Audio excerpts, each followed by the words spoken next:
First time ಮಾಡ್ತಾ ಇದ್ದೀನಿ ಮಸಾಲೆ ವಡೆನ. ತುಂಬ ಎಕ್ಸೈಟ್ಮೆಂಟ್ ಕೂಡ. ಫಸ್ಟ್ ಟೈಮ್ ಮಾಡ್ತಾರೆ, ಹೇಗೆ ಬರುತ್ತಂತ ಗೊತ್ತಿಲ್ಲ. ಬಟ್ ನೋಡ್ಕೊಂಡಿರ್ತೀನಿ ಯಾವಾಗಲೂ ಅಮ್ಮ ಅಜ್ಜಿ ಮತ್ತು ನಮ್ಮ ಅತ್ತೆಂದಿರು ಮಾಡೋದೆಲ್ಲ. So just try, let's see ಹೇಗೆ ಬರುತ್ತೆ ಅಂತ.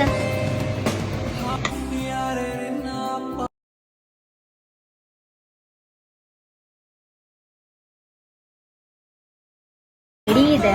ಇದಕ್ಕೆ ಇನ್ನೊಂಚೂರು ಕೊರಿಯಂಡರ್ ಹಾಕಿಬಿಟ್ಟು ಕಲಿಸ್ಬಿಟ್ಟು ಎಣ್ಣೆಗೆ ಹಾಕೋದಷ್ಟೇ.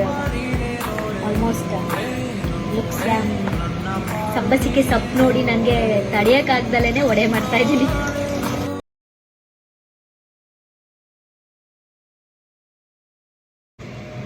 ಸೊ ಇವಾಗ ಮಿಶ್ರಣ ರೆಡಿ ಇದೆ. ಇದಕ್ಕೆ ಇನ್ನೊಂಚೂರು ಕೊರಿಯಂಡರ್ ಹಾಕಿಬಿಟ್ಟು ಕಲಿಸ್ಬಿಟ್ಟು ಎಣ್ಣೆಗೆ ಹಾಕೋದಷ್ಟೇ. ಇವಾಗ ಆಲ್ಮೋಸ್ಟ್ ಲುಕ್ಸ್ ಸಬ್ಬಸಿಗೆ ಸೊಪ್ಪು ನೋಡಿ ನನಗೆ ತಡೆಯೋಕ್ಕಾಗ್ದಲೇ ವಡೆ ಮಾಡ್ತಾ ಇದ್ದೀನಿ.